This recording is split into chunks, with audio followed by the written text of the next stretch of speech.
Super star Mahesh Murugadoss కాంబినేషన్లో వస్తున్న cinema గురించి ఎలాంటి న్యూస్ బయటకు రాకుండా తగిన జాగ్రత్తలు పడుతున్నారు. ఈ సినిమాలో మహేష్ ఇంటెలిజెన్స్ ఆఫీసర్గా కనిపించబోతున్నాడు. సినిమా షూటింగ్ దాదాపు పూర్తి కావస్తున్నా ఇంతవరకు సినిమా టైటిల్ కన్ఫర్మ్ చేయలేదు. ఈ సినిమా మహేష్ కెరియర్లోనే హైయెస్ట్ బడ్జెట్ మూవీగా రాబోతోంది. సినిమా మీద ఎంతో హోప్స్ ఉన్న ప్రీ రిలీజ్ బక్ కోసమైనా సరే పోస్టర్స్, టీజర్ రిలీజ్ చేయాల్సి ఉంది. కానీ మహేష్ మురుగదాస్ ఆలోచన మాత్రం వేరేలా ఉందట.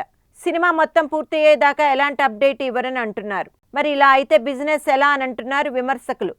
కాంబినేషన్ ఎంత క్రేజీగా వస్తున్నా సినిమా ఫ్లేవర్ ఆడియన్స్కి తెలియాలి కదా, లేదంటే అంచనాలు తారుమారవుతాయని అభిప్రాయపడుతున్నారు.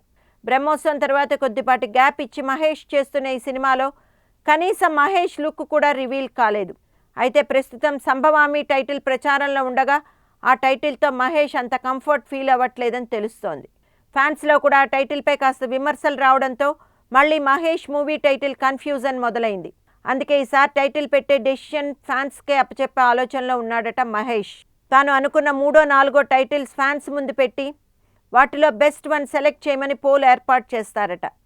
ఎక్కువ మంది ఏ టైటిల్ అయితే ఓకే అంటారో దాన్ని సినిమా టైటిల్గా పెట్టాలని అనుకుంటున్నారు. ఒక పక్క మెగా హీరోల సినిమాలు ప్రమోషన్స్తో సూపర్ క్రేజ్ సంపాదిస్తుంటే జూన్లో రిలీజ్ అవ్వాల్సిన ఈ సినిమాపై మహేష్ ఎందుకు లేట్ చేస్తున్నాడో అర్థం కావట్లేదు. So Mahesh title fans decide చేయడమేనా అని ఇండస్ట్రీలో ఒక వార్త హల్చల్ చేస్తోంది.